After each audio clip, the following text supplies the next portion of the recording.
Michelle Niffen works for Walt Disney Imagineering, and she's an Auburn University graduate. Michelle's here to share her experience on being a professional engineer. Michelle, thanks so much for taking time out of your busy schedule to be with us. All right, you ready? Oh yeah. Cool. Do it. Awesome.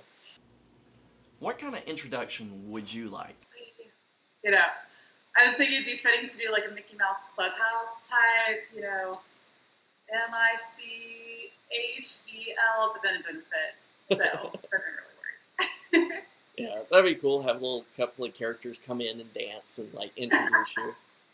Exactly. And I wish we could have got Justin Timberlake from the old Mickey Mouse Club to come in. I'm sure you wouldn't mind that too much either. No, not at all. Awesome. What is your current job? So my current role is with Walt Disney Imagineering. I'm an associate engineer for the Resort-Wide Systems team, which in a nutshell means that I basically work with anything that connects to networks within new Disney experiences. And could you expand upon the network when you Sure. So basically the network piece, it's any low voltage device. And so when you think about to enter a Disney park, there's all the attractions that are around you. There's all the shows and the rides. But then things like Wi-Fi, things like being able to connect to the internet from the guest side, things like, sorry, I have to pause and think about what I can and can't say. It's fine. It's fine. Take your time. I mean, in a nutshell, there are a ton of, low voltage devices that need to connect to the Disney network. And so, I don't know what aspect of that you'd like me to dive into. Well, that's fine. I think you expanded on that very well. Okay. Could you give us a quick sketch of your college and career experience? Yeah, so I started out school at a small school in Birmingham, Alabama called Stanford University, where I was studying journalism and mass communications. So I realized that I missed doing AP calculus, and I remember having this conversation with my friends where I said that, and they were like, who misses AP calculus? And so I realized I needed to start pursuing something in that realm. And so I found engineering by honestly Googling creative job opportunities that combine math. And then, so I went and I shadowed an engineering firm in Atlanta and, got to know some of the engineers there and said, all right, I can see myself in an engineering role. So my school didn't have engineering, so I transferred to Auburn and started going about, I was actually in aerospace engineering at first. Wow. And I realized I did not have a passion for physics that is definitely needed when you're pursuing aerospace. And so kind of in the midst of that, after that first year at Auburn, I found an opportunity with Disney called the Disney College Program. And so I took a little break in my college career to jump over to Walt Disney World, and I worked operations at the Kilimanjaro Safari ride for 8 months. And that was a great opportunity just to see, I never considered Disney, and I certainly never knew that there was kind of an engineering sector of Disney. And so that gave me a great opportunity to really dive in, trying to see, what is this company about? I got to network with a lot of the engineers there. And so from that point on, as I started doing my academic career at Auburn, I was doing internships, engineering internships with Disney. And so I did that throughout my entire time and was actively involved in residence life as an RA, and I was the president of our IEEE group at Auburn, and so got really active and rooted in the community, and then graduated in 2018. What are some things you are passionate about in your life? I mean, obviously, my career, engineering, and a lot of that is just problem solving. But I'm also passionate about knowing from where I came from as a high schooler, knowing nothing about engineering. I'm very passionate about trying to talk to people who are in similar positions, trying to, help future engineers know that there's, a creative outlet within engineering, that there are job opportunities that there are job opportunities that can combine that left and right brain, side of people. So I think a huge passion for me is really just trying to tell people that you can make your career whatever you like of it. If you're the person who's sitting in AP Calculus and you're thinking, this is the best class I've ever taken, but I also love doodling in the sides of my notes, there's a job for that. If you're completely on the creative side, if you're completely on the technical side, there's a job for that. So I love more than anything being able to hear people's passions and to help try to connect them to things. That's the problem-solving side of my brain combined with the very relational, empathetic side of loving to hear people's passions and trying to help create something there. It helps spark that, understanding that there's a career out there. It's a good fit. I love how you were talking about in your math class, after finishing that challenge, you wanted another challenge. Because I know so many people who come out of those classes, the physics and the sciences and the calculus and advanced math, and they're just like, oh, I just wrestled an alligator, I don't want to do that again. But then there's people that are like you and me that come out of those classes like, haha, I just wrestled an alligator, bring on the next one, and this time make it a little bigger and tougher, haha. Right. It's so funny to me looking back, and I think you have a question that kind of talks about this later on, but for me, a lot of people, when I tell them that I started in journalism and mass communications, they go, gosh, well, that was a 360. Like, how did that happen? And for me, it was always this thing of writing was really hard for me. And I remember I was struggling to write a paper in 10th grade. And I went up to my dad and I said, I can't believe it. I'm going to fail this class. I don't know how to write. And, so I took that, and I guess, one element of, I think, a lot of engineers is we enjoy challenges. And so the next year was my first year to be able to take electives at my high school. And so I chose to do journalism because I knew that was going to force me to write every single week. And sure enough, I did that. And then the next year I became editor, and that, snowballed into seeing, okay, I really enjoy, this side of it. And, I could see a career in that. So that's what, sparked me to decide maybe I should explore a path in journalism. And, when I talk with a lot of students, a lot of times there's just this fear of they're just getting out of high school. And I think there's tremendous pressure, of seeing peers. Like, I have friends that are engineers that have known that they wanted to be an engineer since they were 10 years old and found a robot or took a remote apart. And I remember so many classes in engineering where they said, so when was the first time that you took, a computer apart or a TV apart? And I always just sat in that class like, I didn't do that. I was playing Game Boys as a kid. Like, I just never was that engineer. But, at the same time, I think a common trait in every engineer is, is this drive and this desire. You want to be a problem solver. You want to overcome some challenge. And so I think there were, hints along the way, and even, taking up journalism, the root of that was, hey, there's a problem here. And I think I know the way to solve that. And, and that is everyday life in the life of an engineer, is encountering problems that seem impossible at first and be able to break it down, see the steps, and say, okay, these are the different roads that we can take, but there is a solution at the end of this road.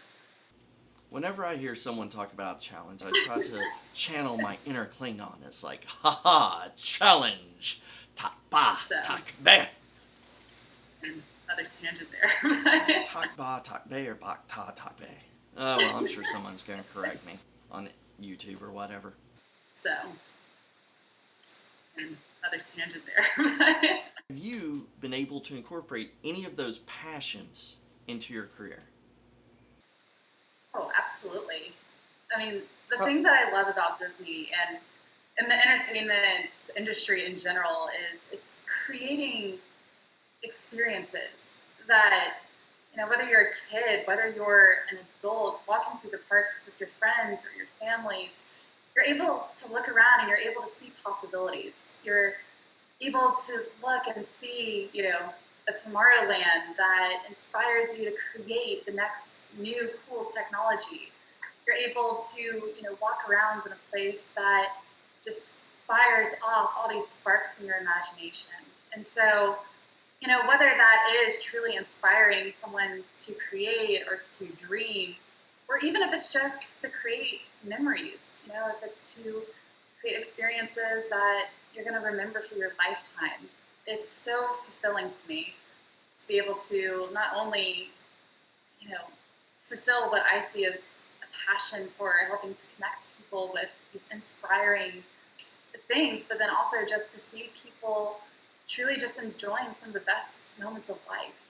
And for me, walking around Disney parks and seeing a child, smile at something, even if I had just a very, very small part in it, it's magic. That is the Disney magic for me. What a great answer. I love hearing how your passion in your job just brings you such satisfaction. Exactly. Mhm. What are some important skills I should focus on developing, honing, and refining during college? Point to three big things. One is ask questions, because this is going to be so important whether you're a student, whether you're, a first year engineer out in the real world, or whether you've been working your job for 40 years. Just always ask questions, because no one person has all the answers. And, I go by the motto that there is always a smarter person in the room. And, so just being able to be humble, being able to, ask those important technical questions as, engineering is challenging. And there are some very abstract concepts that are going to be incredibly difficult to grasp. And, there's maybe the professor may explain it one way, maybe the person on YouTube explains it in another way, and somewhere in there, someone's going to make sense. So just being able to ask questions. And then second thing I'll say too is form relationships. And I cannot stress that enough, because as an engineering student, I think something that we don't talk a lot about is it is an incredibly stressful time for many students. I mean, looking back, there are so many times that you feel just incredibly overwhelmed, incredibly stressed, incredibly, you have all these classes that are demanding X hours of work for you to accomplish, and they're all acting like that is the only thing going on in your life, and it's not. You have school, you have family, you have work, you have all these different things that you're trying to juggle. So whether you're forming relationships with your classmates so that you can form those study groups, so that you can have people that you can ask questions to, somewhere in there that gets it. And then also forming relationships with your professors. That was huge for me going through school, because they're truly there to help. And, every professor is going to have office hours, and there are definitely professors that are easier to talk to than others. But, really take the time to go in there, ask informed questions. And I think third is there are so many resources that are available just through Google, just through using the internet. And I cannot, once again, these are things that are so applicable whether you're first year in college or throughout your entire engineering career. But there's so many things that, if you figure out how to ask the right questions, there's also a lot that you can find and research on your own. And, just a few very basic toolkits, but those three things are going to make a huge impact throughout your entire life in engineering. Michelle, thank you again. I'm so glad you said that, because as an engineering student, there's so many times we think everybody else is doing way better than I'm doing. And that's just lots of times not the case. It's just our own mentality. And there are other people that are struggling too, and it's okay to get help. It's okay to realize that I I need help. I need to go talk to someone, or I'm doing the best I can. What's your view on the value of internships, co-ops, and summer jobs during college? Take them. 100% take them.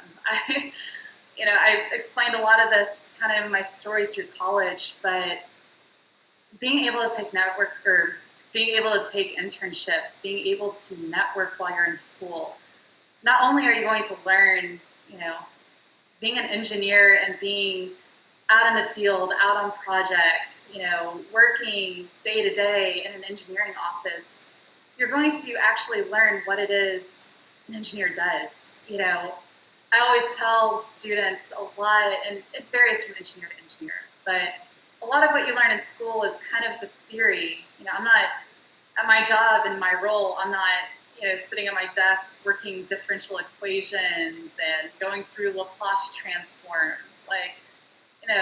It's very helpful to understand what's going on, and there are definitely instances where you need to know the background in order to make informed decisions. But so much of an internship is learning, what is it? What is this light at the end of the tunnel? What are the skills that I really do need to be learning? You'll get to know things like, is this company, is this team a good fit for me? Is this the type of engineer that I want to be? A lot of things, they may sound great when you're going through school, but then once you see kind of the day-to-day, the job, the role, you may say, oh, that's not as glamorous, but you cross that off the list. And so I'd say internships are so valuable, one for networking, one for being able to talk with engineers, get to know other engineers, build that network so that once you graduate, that could lead to a job.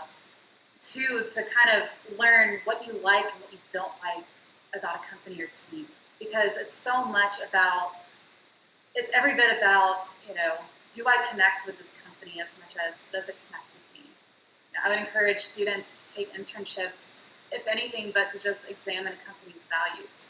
If anything, just to say, is this a team that respects my work-life balance? Is this a team that challenges me enough? You can tell a lot about a company whether they give their interns actual projects, if they let them really dive in, if they provide mentorship, if they provide the things that you're looking for versus if it's an internship where you're fetching coffee every morning. And then other than that, you're not only finding the companies that you may love and that you may want to work for, but then you're also figuring out things that you're not. If something doesn't work out, if you spend a summer doing an internship you hate, then that just means that you figured out one thing that you don't want to do for the rest of your life.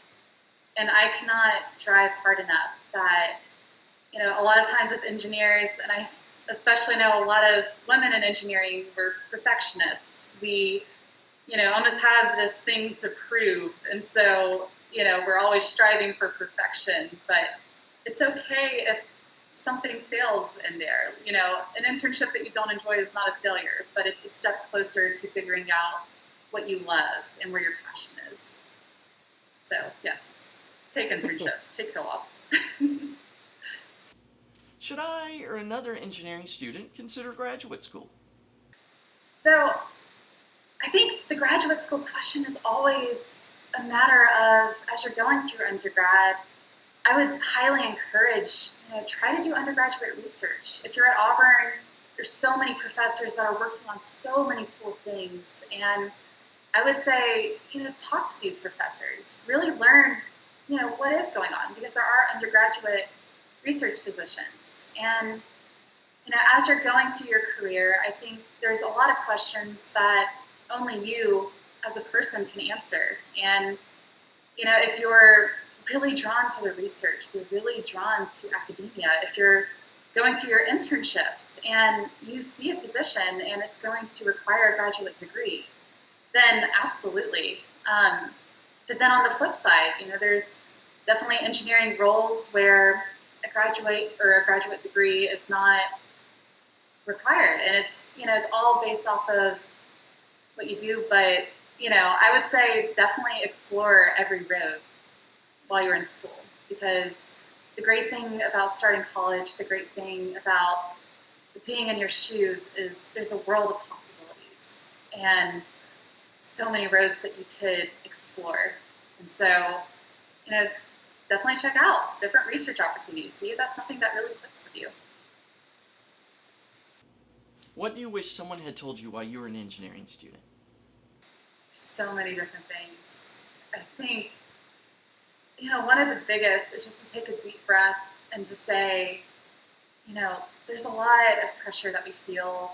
There's a lot of pressure that, we want to be in the right major. We want to feel like we're in the right path. But my biggest encouragement is, college, it's okay to explore. It's okay if, that original plan that you had in your head doesn't quite work out. And it's great if it does. But I think first thing I would say is just, don't put these huge expectations on yourself, because part of the great thing about college and about life is it's truly about the journey. It's truly about figuring out what are those passions, what gives you that joy, because once you find that, once your job isn't something that you go to every day, to get money, once your job and your career is something that you look forward to and that drives you and that becomes a part of you. What you're doing, picking up this little piece of paper at Auburn is going to turn into what you do, 9 to 5, hopefully 40 hours a week, and hopefully not more. But, it's something that is going to be with you. And so I say that as there's big decisions that are going to be made, but that's why it's great to explore. And that's why it's great to, be in the position that you're in. And so, take a deep breath, know that you're talking and that you're listening to someone who was a journalism major, had no idea what she was doing with your life, and then ended up at Walt Disney Imagineering as an engineer. So, so that would be the first thing I would say. I think the second thing that has been something I've become a lot more passionate about in the last few years is just knowing how throughout my academic career, it's really hard to find balance, and it's really hard to find, how in the world am I supposed to, try to make friends while I'm trying to, be a good student and do homework, while, there's things that happen with their families. There's, crazy events that are completely out of control that happen to us. And so, be open to talking about that. And, as you're going through this, know that there are so many other students that are in your position, and that, there are going to be times that you're going to feel overwhelmed. And I think engineers like to be stoic, and engineers like to think that we handle problems on our own. And that, I think, a great thing that I think engineers in the future can move towards is that we know that we're not alone, and that we do work better in teams. And so, really, if I could go back and if I could change anything about my college career, I would really strive to find that balance and really focus on the mental health aspects going through the engineering career. And then I think lastly, just being able to connect, and I guess this kind of ties back with the first thing, but being able to tie your passion with your career, and being able to do things throughout your school experience, and being able to take advantage of so many of the labs and the resources, just to tinker, just to do fun things. I remember I walked Auburn's campus last summer, and, they opened up that new, the maker space. And I just remember, it was one of my best memories, jumping into the electrical engineering department and talking with Dr. Roppel, and, getting to tinker with Arduinos, getting to, explore robotics for the first time, and just seeing how much I love that. And so while you're at Auburn, it's a great time to find hobbies. It's a great time to tinker. It's a great time to join that ultimate frisbee intramural team, even if you have no idea how to throw a frisbee. So just explore everything. On Facebook, I asked if any of my friends had questions for an engineer. And one of my friends, Phil, who's been in a wheelchair ever since he was young, wanted to ask an engineer. Being an engineer, can you build me a collapsible motorized wheelchair that will fit in my car to take to and out on the beach? That is definitely an engineering question. Mm-hmm. And yes, I think if we had a team of engineers that were devoting 40 hours a week to it, we could come up with a really cool concept and design. As for me personally, I could. I think anything's possible. I think that is a very challenging request on many levels. But I like how he's thinking. Mm-hmm. Sounds like he has the creativity of an engineer. I have another question from one of my friends on Facebook. Do you consider yourself a problem solver? And what was the hardest problem you ever had to solve? Also, what was your attitude or enthusiasm level while you were trying to solve this problem? Probably not quite what he's looking for, but without a doubt, the most challenging problem I've ever faced, and it's an ongoing challenge that I face every day and that every new engineer will face in the first few years, is being thrown into a role in which you know about as much of the job. So, and this is something that going through engineering school actually did teach me, right? Is, unless you're that one brilliant person who has, always known the answers to everything on a test, every single person can probably relate to, you sit down at a test, you flip over, first sheet and looking through the problems, and you get that stinking feeling because there's that one question that, despite your 20 hours of studying, you just have no idea. There is, you're just reading through this, and your mind is just crickets. And so I have a very bulletproof process for this. And that first step, you see that question, you're thrown into this situation that you have no idea, it's like they're speaking the language that you have no idea what's going on. You're supposed to put on this brave face. You're looking at this crazy question on your exam. And I give myself a moment to panic. I do. I think it's human. I give myself a couple moments to say, this is the worst. I am terrified. I am not prepared. I have this crazy imposter syndrome, and I am not going to get through this. So, I let that emotion take place, and then I put it on pause. And then, whatever the situation is, I try to break it down.